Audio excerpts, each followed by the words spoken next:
Thank you. Yeah, thanks. So yes, I suppose to a certain degree that's the work I put in, but it's also just, I'm just grateful for everyone that supported me, had interest in what I'm doing, and yeah, it means a lot. And I want to thank the conference for having me out here. Really means a lot.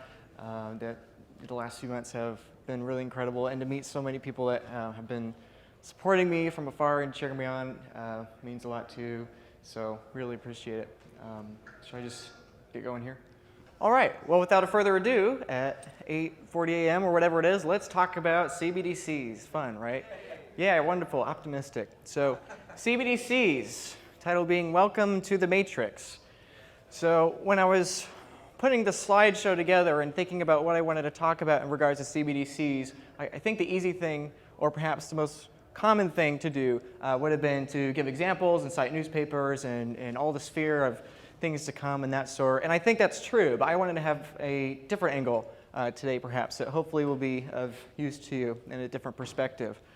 And that's actually coming from my filmmaking background. So the movie The Matrix, obviously that's the title of the show, and I think my first question is, why is The Matrix considered such a good movie? Why is it considered one of the best sci-fi movies? Why has it been remembered so much more than the sequels and other sci-fi films of the era? What, is it because it was made well? Is it because of acting, special effects, whatever?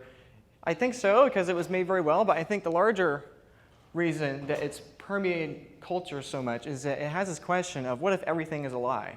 And I think that really sticks with people. That what if everything we know, everything we've assumed, everything we've come to hold true for our entire lives is actually a distortion of truth, a distortion of reality. I think that's really what sticks in people's minds when they think about that movie.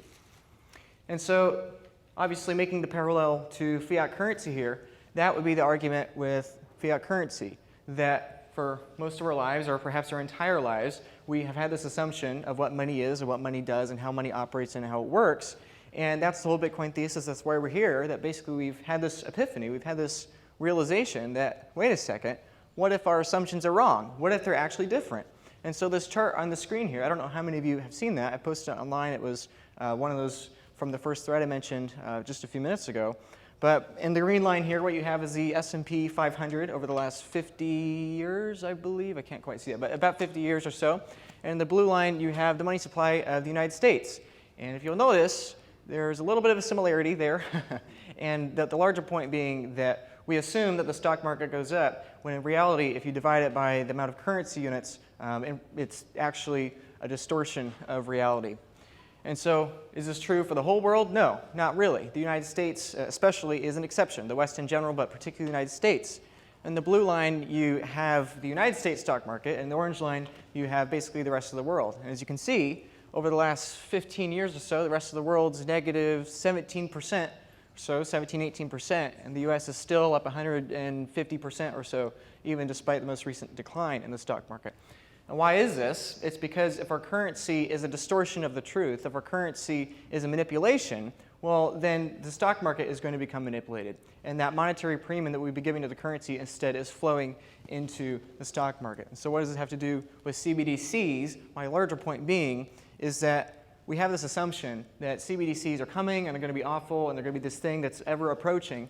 And my argument today is that we're actually already there to a large degree. Perhaps not at the same exact technology, perhaps in that same form, and yes, CBDCs will be significantly worse, but this idea that we have a distortion of reality, a distortion of our fabric of understanding the world around us is already to that degree. We already have surveillance. We already have travel restrictions. We already have restrictions, benefits, or penalties based on one's ethnicity, based on one's background, and many other things that are more characterized with the idea or the fear of a CBDC. And so this chart here has been people's favorites online. I thought it was worth sharing today, that when you have the money, which is the base layer communications system of value in society, when you have that as a distortion of truth, when you have that as a lie, it creates the incentive to lie, to defend that money.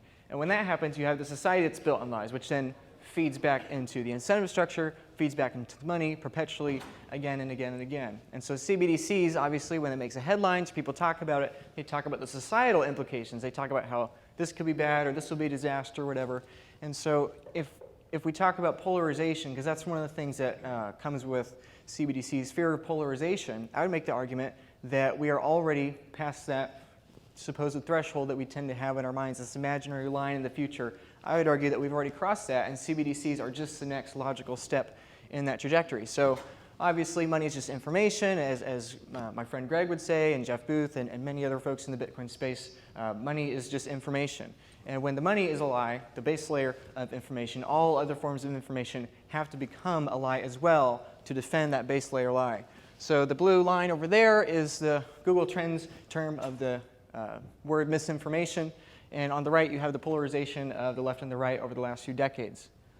And this is particularly what I have personal passion about, is about that I think the cost of this lie, I think the cost of the fear of a CBDC should not particularly be measured in terms of GDP loss or in terms of the harm in the economy.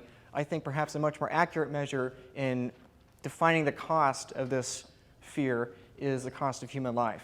I think one example that perhaps many of you know, but maybe some of you don't, and perhaps it's one of the more depressing examples, is that of the end of World War II or the end of World War I into the beginning of World War II, Treaty of Versailles, everything like that, and we'll get into that. But essentially what you have is you have Germany essentially falling apart, both economically and for many other reasons, but their currency exploded upwards in hyperinflation after their burden of debt in World War I.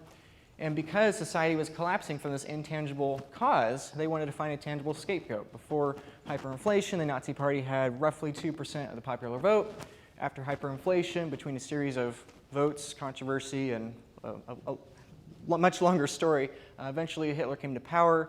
And the point I want to make there is that it's easy for us to think that someone comes to power from the outside and has this top-down control, and that's true. But I would also have the argument that these people are a manifestation of a base layer decline. That it's not that someone comes in and breaks it, it's that the incentive structure is broken, and then someone fills the void. And so then obviously you have a feedback loop that in major part led to the conflict that we all know and hate. And in a similar way, from where I'm from, the US of A, we have an example from the 1920s and 30s, the Great Depression. You know, it's very complicated why the Great Depression happened, but essentially many of us Bitcoiners would claim that the United States government perpetuated the Great Depression, extended the Great Depression, and had a massive cost of human life and human quality of life during the Great Depression. This slide here is referring to specifically how in the onset of the Great Depression, when prices were beginning to collapse, the United States, in all of her miraculous wisdom, said, you know, we need prices to go up. So what should we do? We should kill a whole bunch of cattle. We should kill a whole bunch of pigs. We should destroy all this life, all this food, so that food prices would go back up. It's insane. Let's starve people, essentially. And so then, of course, what happens? You have this catastrophe. People want to fix the problem. They pick someone to bring them in. They quote unquote fix the problem, and then you have the cycle continue.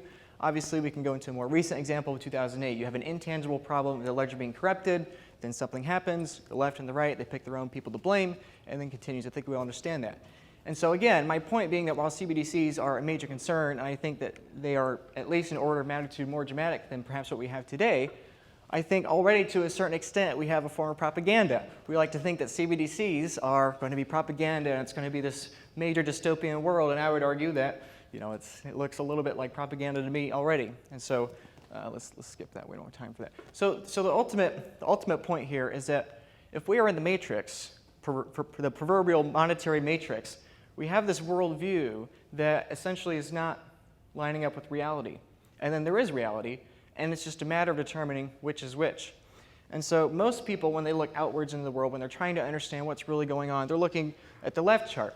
They think that the green line, through base layer fiat currency, is flat, more or less, stable in value, and that it's the prices that are going up, that it's the stocks that are going up, that it's Bitcoin that's going up much faster and much more volatile, as you see in the orange line, obviously the blue being the stocks, or just as a visual example of the stocks.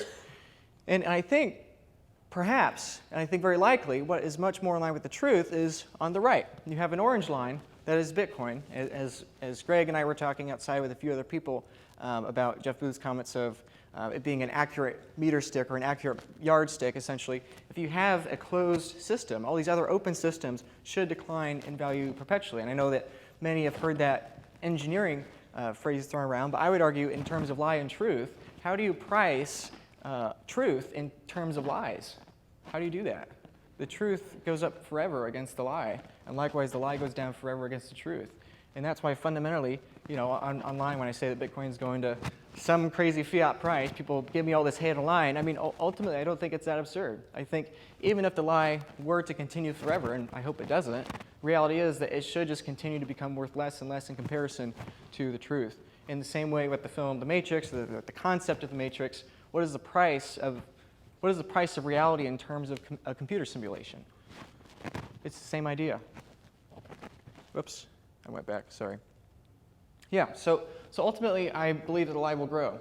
I believe that the incentive structure is there so that the lie will grow, and that CBDCs ultimately are not this line that we're going to cross, and then the terrible things will start, and then the misinformation will start, and then the propaganda will start, then the chaos will start, then the death will start. I think it's much more accurate to view that less of a before and after arbitrary CBDC date, and more as an inevitable, gradual process.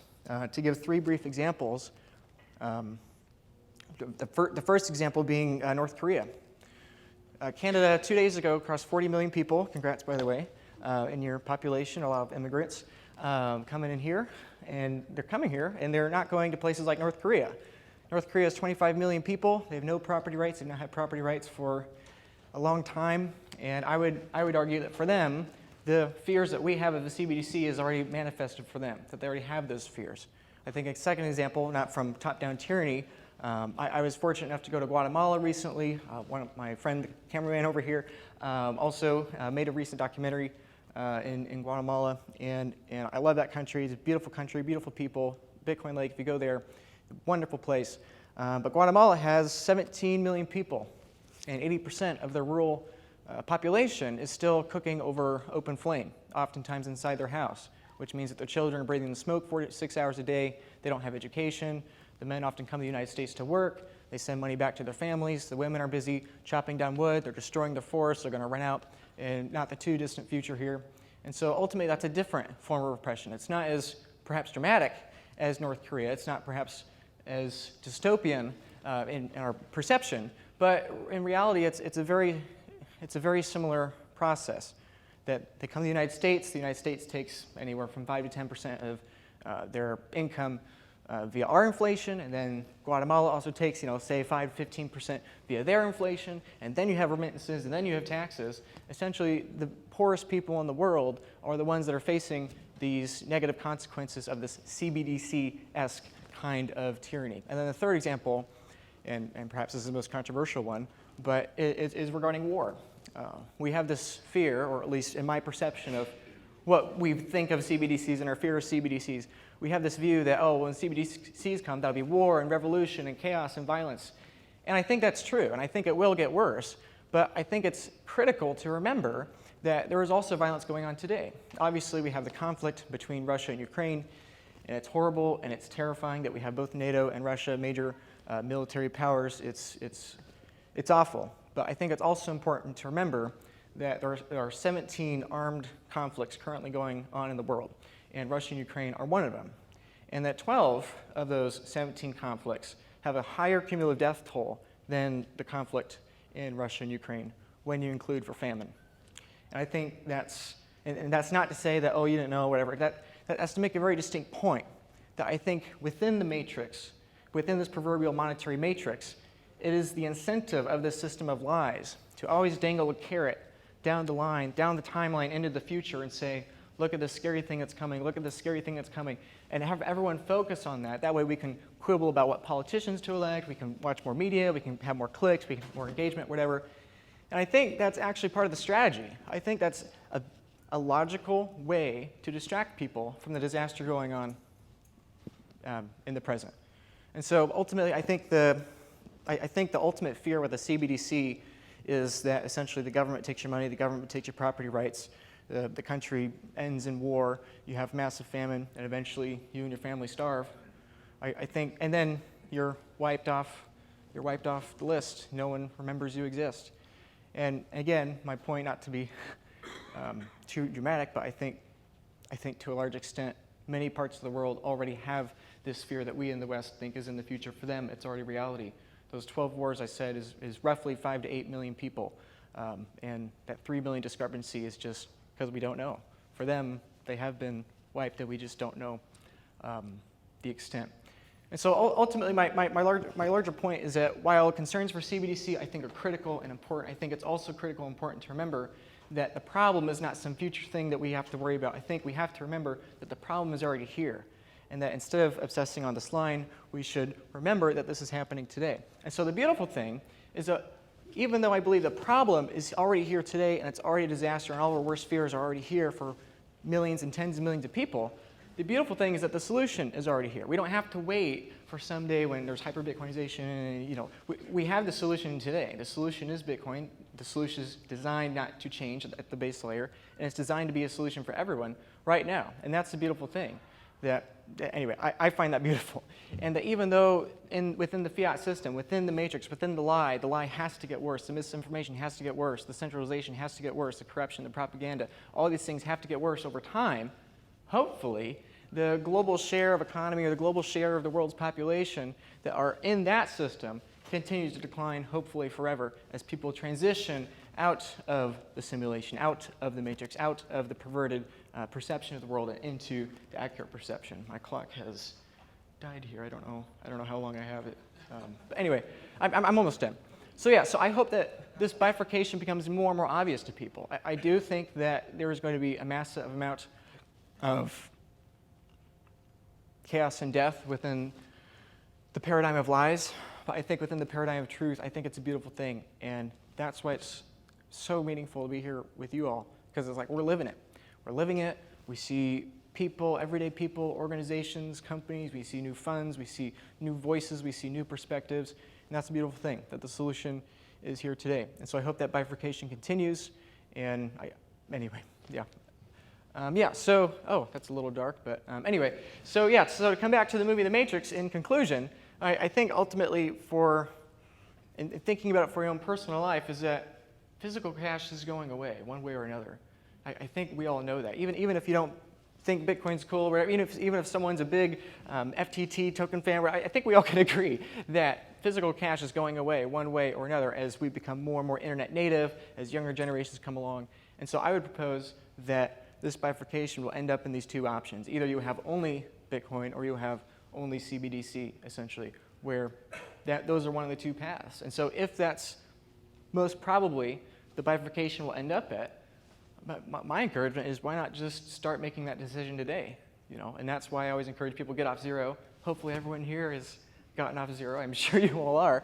But that's ultimately why I care about it. And as that bifurcation continues, the transition costs from the inferior to the superior will obviously just get higher and higher. And so that's, yeah.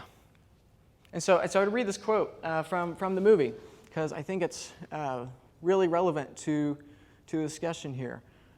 You have to understand, most people are not ready to be unplugged, and many of them are so injured and so hopelessly dependent on the system that they will fight to protect it. I got to meet Jeff Booth in Miami a few weeks ago, and this is one of the things that I always love that he emphasizes, that when the lie collapses, we want to add a new lie. As Greg said yesterday, Argentina, their currency or their debt markets have collapsed 4 times.